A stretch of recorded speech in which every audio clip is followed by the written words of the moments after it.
So let's celebrate everything. Celebrate the food. Like I had recently sent a video to somebody. This guy on the internet, he drinks, like you're talking about, the smoothies, and he has all this healthy food, but he's celebrating it. Not like, I watch all of these other things on the internet, or people, they talk about, well, you got to do this, you got to weigh, measure this, this guy there, he was glorifying.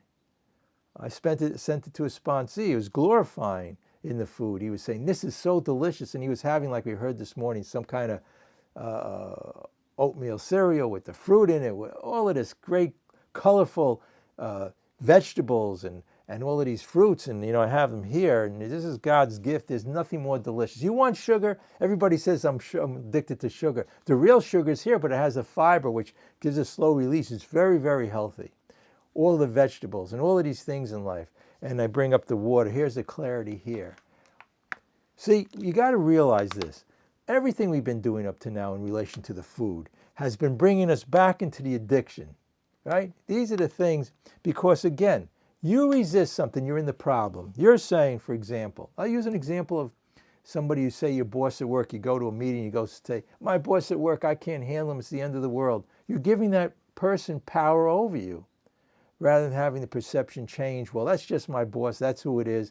Because, actually a lot of people have that, but I didn't, because I guess, quote, so normal people, because I was at jobs and I had this resentment, anger, and fear, and there were 10 people at the job, and 9 other people didn't leave the job. I had to leave it and didn't go through the day upset. They just said, oh, that's Joe, whatever his name is, or Jane, or whatever. That's the way they are. And they accepted. They have the love, patience, tolerance. They stop fighting anyone or anything. So we can't fight by trying. We're taking a crazy brain and trying to fight something and figure it out with our crazy mind. No matter how much we try, and the way you notice 95% of diets fail, the 5% you were on it still are miserable. It's all about the light switch has to come on, right? It's all of a sudden that all of a sudden, I heard this phrase just recently. Somebody said, they have the jaywalker in the big book. He goes out and he keeps on doing the same mistake every time, and he'd go out and the cars will hit him. And then in one time, this guy said to me, he says, I was out there jaywalking and it hit me. So he wasn't talking anymore about the car. He was talking about this psychic change. It can happen momentarily. You're into the food, knowing the truth from the false. I mean, I could go to so many places in the big book, but in Roman numeral 28, it talks about, in a doctor's opinion, knowing the truth from the false. So again, celebrate whatever you did yesterday. Celebrate, maybe you'll make the same mistake again tomorrow. But what we do have is the present. So you have to ask yourself, right now, are you binging? Right now, are you happy in the present? You can't help but be if you're in the present, right? And we can look at the past. Who knows, it could be an illusion. So even if an hour ago, a minute ago, we can start the day over, meaning we can be in the present. I guess that's the expression you heard throughout it, one day at a time. We have all of these great expressions. So people don't realize in these 12 steps, which I have here, it's good for all of that, those defects of character and going through life, becoming one with the universe. Experience all the joy. The way out is, all the answers are in here. We don't have to look for them. Same with our addictions. So the 12 steps gives us the answer. But it took me a while to figure out it's directly related to our addiction to alcohol, drugs, food. It's directly related. It's the ego saying, I want more. It's the ego making you get depressed and upset. Oh, and resisting things. The ego says, I got to control this. It's the self-will. Self-will doesn't work. The only way, it says in the book, to use the will is the will of a higher consciousness. Now, here's the way I look at it here. The higher consciousness, a lot of people have really faith in it, which is great, in different deities and things, and there's all these different religions, Eastern, Western philosophy, which are all in these 12 steps. But we have this, and it talks about this in all these philosophies, that we are creating the image of a higher conscious God of our understanding. God is within us, and the whole universe, and God is within the universe. We become one with it. So if you want to separate yourself from the universe, get into the addiction and stay there. It's all, I'd come home, close the shades, I'd be drinking one hand, eating the food with the other, right? Taking pills, whatever it was. All of this stuff that created this falseness. Hey, it was a solution temporarily, but on the other side was 1,000 times the pain. The food is a temporary, I love the expression, a moment on the lips and eternity on the hips, right? That's the way it is with these things, because they're not natural. We're looking for a way out, a synthetic way. We have this higher, step 3 said there's only one way. The only one solution, in the doctor's opinion, He realized, he called it back then moral psychology. And in the We Agnostics, it said right through it says there's only one solution.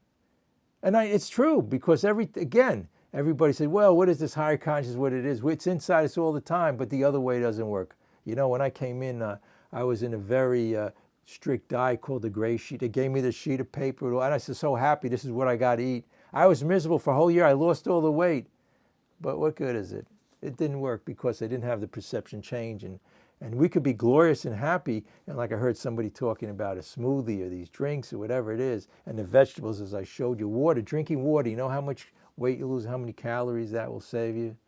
So anyway, I really wanted to, I always sometimes feel that I want to cut this short, because, you know, it's amazing when you hear the people here and they're sharing and the recovery and you know, having that awakening right now. I say at this meeting, you know, we only have 45 minutes, so hurry up and get it. You'll get it at this meeting if you listen through your heart, not your intellect, okay? Just let go. You know, the whole program is about letting go. And I say, like somebody said, Bob, I missed the last meeting. I said, well, it's very simple, let go. And I said, what was it all about? It's about letting go. Not fighting anyone or anything with the food, letting go. Letting go, let that consciousness, your body knows. You know, your brain knows how much food to eat. We just get in the way of it through again, like the advertisements, the thinking. You know, stop thinking, get centered, and then you'll just the body will crave all the natural healthy things in life. And you know, thinking, you know, not only put the poison in food, but we put poison thinking in our brain. We, you know, in a lot of analysis I went to, and a lot of self-help books, and they told me to figure it out and to look at the past. We look at the past in this program, but we don't glare at it. I was told to figure out my anger, my fears, this and that. Those are bedevilments. Those are lower levels of thinking.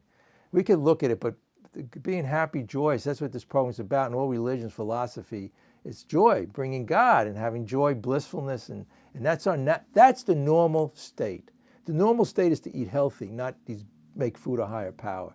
When we get centered, prayer, meditation, we become normal thinking. And when we're not, that's why I said celebrate your failures. Because people they go after a little bit, or they make that in sales, one sale, and somebody rejected them, the rest of their life it's over. So celebrate, you know, even when you binge, but get centered. When you're centered and you're in fit spiritual condition. You know, I'm recovered from alcoholism. You always hear that word, recovered from food addiction, but I'm never cured. I'm recovered, but never cured. And it says on page, let me just finish with this, because again, I think I'm taking up a little extra time here, but on page 85 it says, well, on the middle of the page, after the 9th and 10th step promises, what we really have is a daily reprieve contingent on the maintenance of our spiritual condition. The sentence before says, we are not cured. We are not cured, just like they told us here. But we are in fit spiritual condition with everything in life. So whatever it is, but what happens is, for some reason, and I know why, because we're brought up in the intellect and the age of reason and scientific exploration. And even Dr. Silkworth said 80 years ago or more, he said, the synthetic knowledge of the doctors and experts of the day, scientists, couldn't figure this out for the alcoholic. He saw in Bill a change of thinking, a spiritual awakening, or a spiritual solution Bill had experienced. So here we go. So we have a solution here, and it's rising above it. All our problems, you know, I'm not just talking about the food, because the other problems, you know, when we get upset, it brings us in using the addiction as a solution to the problems. And it says on the last page, on actually working with others, after all our problems of our own making, bottles were only a symbol. So the food is only a symbol of the change of thinking you need, of celebrating not only everything good in life. You know, people say, well, I'll celebrate, I won the lottery. But again, the whole thing is to celebrate every aspect. You know, celebrate hitting bottom so you can be renewed, and celebrate your illness. You ever hear people say, I'm a grateful alcoholic, I'm a grateful compulsive person towards food? They're saying that because they had that shift, that mental shift. They went through life believing everything the mind was telling you. You know, I always say, that guy stood up at a meeting I went to once. He says, I have a thought in the morning. He says, I can't believe that. And then when I have my second thought, I can't believe that either. So your perception of food is crazy.